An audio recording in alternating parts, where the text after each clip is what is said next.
abarimu 54,895 mu gihugu hose nibo bamaze icyumweru mu itorero ry'abarezi ryahawe izina ry'Inemyabigwi. Ni abarimu mu mashuri y'incuke, abanza, ayisumbuye n'ay'imyuga n'ubumenyingiro batorejwe mu bigo 131.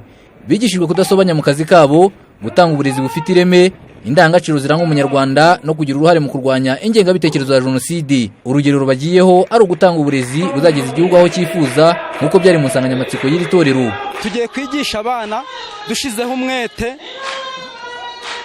umwarimu nagera ku kazi amenye icyamuzanye, agerageze kwita ku bana, agerageze no kugira gute no gukora akazi neza cyane, yuko aheza hacu hazaza bigomba gushingira ku burezi. Ndumva mu masomo baratwongereye ubushobozi buzatuma kwigisha abo bana ku buryo bunoze, abana bagatera imbere natwe tugateza imbere igihugu cyacu. Abana tugomba kubigisha ibintu bijyanye no gukunda igihugu n'ubwitange, urukundo, kutava ku ntego zabo kandi bagakorera ku mihigo. Muri rusange abarimu bahize guharanira gutoza abana imikorongiro, kwigisha abana b'u Rwanda amateka nyayo, gutoza abana umuco wo gusoma, kwigisha ururimi rw'ikinyarwanda n'ibindi. Minisitiri w'Intebe Anastase Murekezi washoje itorero ku rwego rw'igihugu mu karere ka Musanze yasabye abarimu kwirinda amakosa amwe namwe aharabika isura yabo, harimo ruswa, kutita ku kibazo cy'abangavu batwara inda zitateguwe n'ibindi. Ntituzongere kumva bamwe mu barimu bagaragaraho ibyaha bya ruswa, ibyaha byo gusambanya abanyeshuri kazi bigisha, ibyaha byo gukoresha nabi umutungo w'ibigo bashinzwe, cyangwa yewe n'icyaha cyo n'amafuti yo kwihombya muri za banki Lambert. Twagiye twumva henshi ndetse na hano.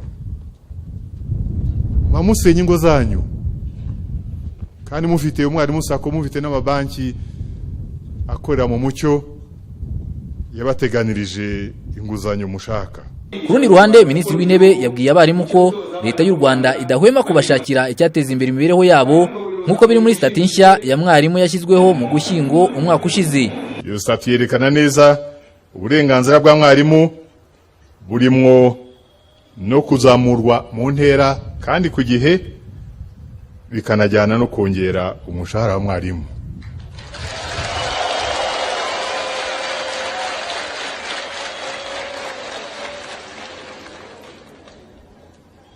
Kugira ngo abarimu murusheho gukomeza kumererwa neza muri ibihe, ariko cyane cyane mu bihe bizaza, ndasaba Mineduc na Mifotra n'abandi bose bireba kwa mu nzego zibanze gufatanya kugira ngo bagenzure neza, bakurikirane, barebe niba statu yihariye y'abarimu ikurikiranwa koko, niba iteganijwe muri iyo statu yihariye y'abarimu bigera ku barimu nk'uko twabiteguye.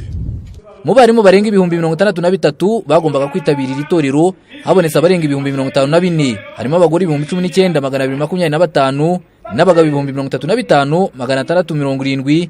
Abatarabonetse mu itorero ku mpamvu zitumvikana bakaba bagawe mu ruhame. Ahangaha kuri stade Ubworoherane abahashoreje n'abarimu barenga 3,000.